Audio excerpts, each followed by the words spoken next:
If you dropped a modern human into prehistoric times, without letting them bring anything at all, the very first thing to betray them might not be an empty stomach, but their own skin. Human skin is incredibly strange.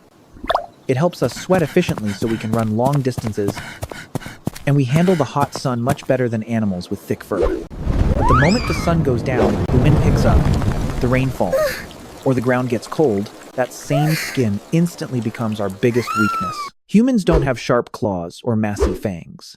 We don't have a thick coat of fur, and no natural jacket like most other mammals. Yet, somehow, this practically naked species managed to survive the freezing ice, scorching deserts, high mountains, dense jungles, and windy seas. And eventually, we conquered almost the entire planet. It brings up a really simple question, but the more you think about it, the scarier it gets. If the human body wasn't perfectly designed for every kind of climate, how on earth did we survive in so many different places? The answer lies in what you put on this morning. Clothing didn't start out as a fashion statement. It started out as a patch, a way for humans to fix the bugs in our own biology. But that very first piece of clothing is long gone. Nobody has ever dug up a 100,000-year-old outfit to hang up in a museum. Animal skins rot, fur decays, plant fibers dissolve, and strings snap. Anything soft, moist, and organic has almost zero chance of surviving after being buried in the dirt for tens of thousands of years. One of the most famous and completely intact woven garment, the Tarkan dress from Egypt, is just over 5,000 years old.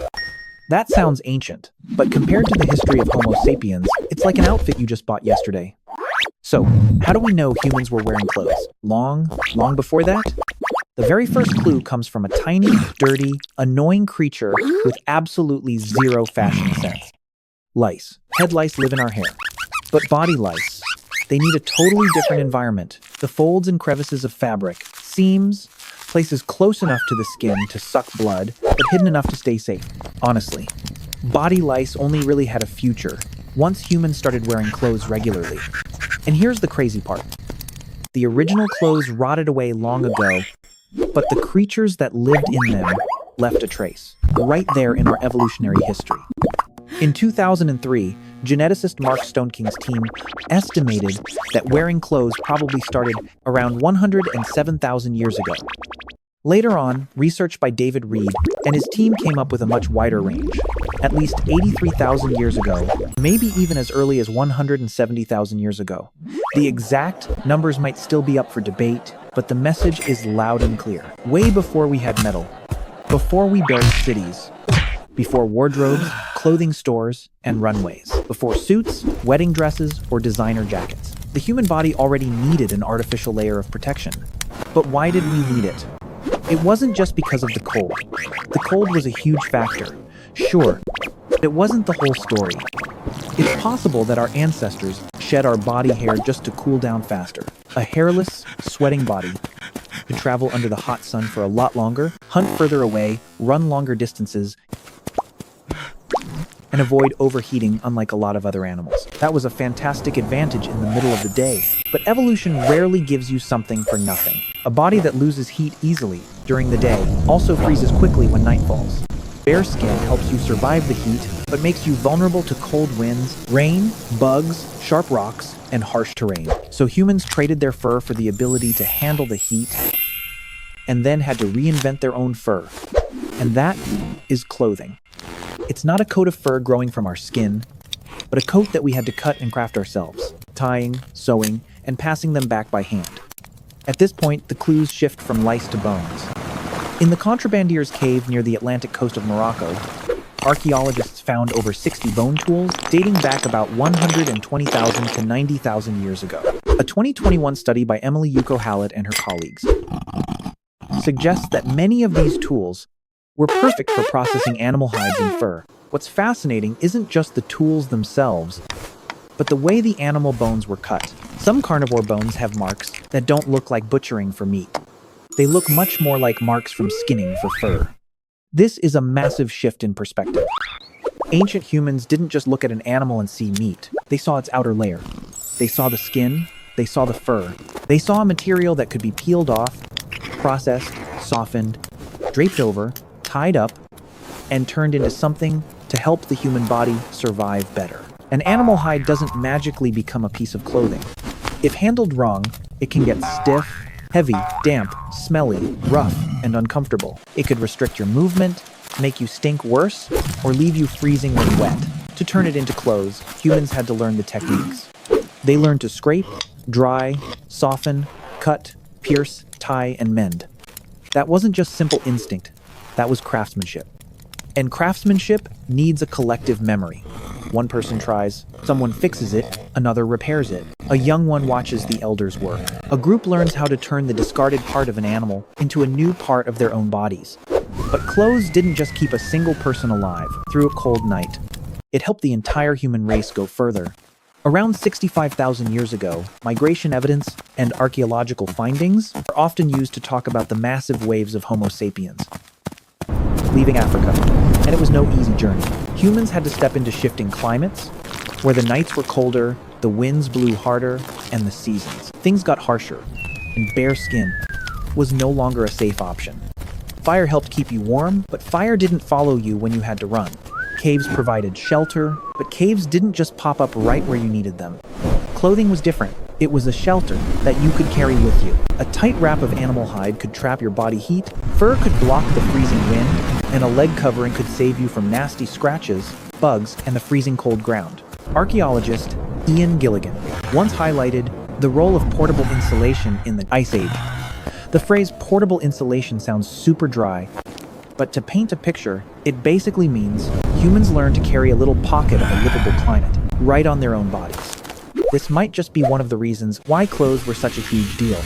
They didn't just cover us up, they opened up the map.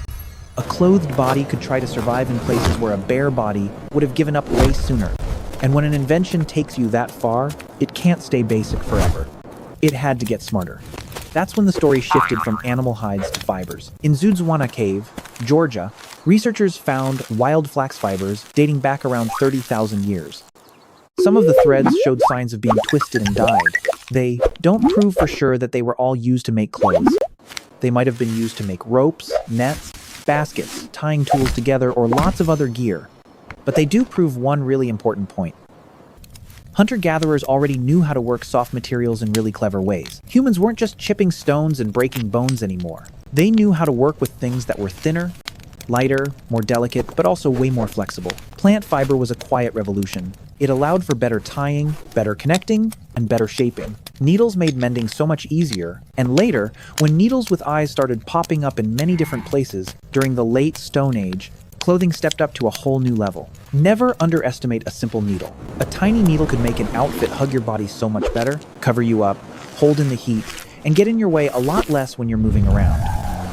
A roughly tied animal hide might keep you from freezing to death, but a well-sewn piece of clothing actually lets you hunt, run, bend down, and climb, carry your baby, haul your gear, and survive in far harsher climates. Behind every single stitch lies a very special kind of intelligence. You have to imagine the shape of the body long before the fabric even wraps around it. You need to know how the shoulders move, where the hips need to twist, and how the knees have to bend. You have to know which parts tear easily, where the fabric rubs against the skin, and where you need an extra layer of protection. Clothing isn't just a piece of material. It is literal geometry applied to a living, breathing body. And once humans figured out how to fit geometry onto themselves, what happened next was practically inevitable. Clothing started to speak. At first, it probably said something really simple. Like, this person lives in a freezing climate, this person is a hunter, or this person works with animal hides. Or even, this person belongs to a highly skilled tribe. But as time went on, this simple body cover turned into a whole layer of information. A completely different way of tying a knot, a seashell strung on a cord, a streak of red aura, a specific splash of dye, or a really rare piece of fur. A unique decoration that only your group used. Over at Kavza Cave in Israel, seashells dating back around 120,000 years are believed to have been tied onto shoes. And at many other ancient sites, traces of ochre pigments, along with body jewelry, show that early humans quickly figured out how to turn their own bodies into a powerful way of sending signals. It's highly likely that clothing stepped right into that same world. It wasn't just to cover up your skin anymore, but to let others read exactly who you were before you even opened your mouth, like which tribe you belonged to, and exactly where you had been. What is your role?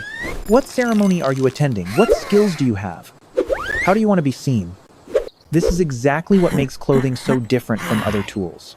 A stone axe sits in your hand. A spear is held only when needed, but clothes? They rest right on your very body. They follow you right into the eyes of others. They turn your body into a walking message. And that truth still hasn't gone away. Today, for the most part, we don't just dress to survive a cold night. We dress to go to work, to go to school, to meet strangers, to sit for interviews, to attend weddings, to stand in front of cameras, or to walk into a room where we want to be treated in a very specific way. A simple shirt can make you feel more serious. The wrong outfit for the occasion can make you want to just vanish from the room. A pair of shoes can make you feel like you truly belong there, or like you're completely out of place. In 2012, Hajo Adam and Adam Galinsky called this phenomenon enclothed cognition.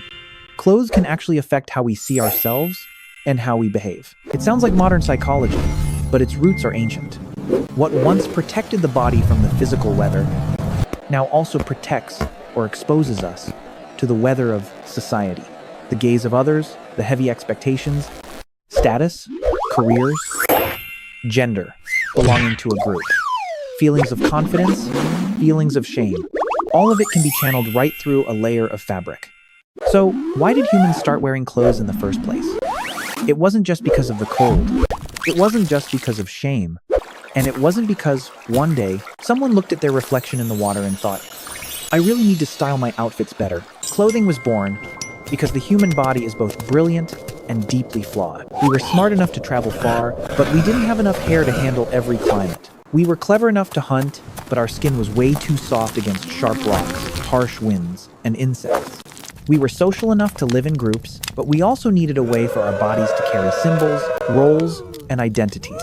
From the evolution of clothing lice, to bone tools in Morocco, flax fibers in Georgia, sewing needles from the late Stone Age, cowrie shells, and early body decorations. Clothing didn't just emerge as a simple accessory. It was an upgrade for our skin, an upgrade for our ability to migrate, an upgrade for our technical memory, and ultimately, an upgrade for how we perceive one another. The next time you're standing in front of your closet, thinking you have absolutely nothing to wear, you might still feel frustrated, which is a very modern problem. But in that brief moment when you pull a shirt over your head, you are recreating an action that changed the course of human history. You are wrapping your body in an ancient idea. If nature didn't give us enough, we'll just create the missing pieces ourselves. Humanity didn't survive because we were perfect. We survived because we knew how to upgrade ourselves.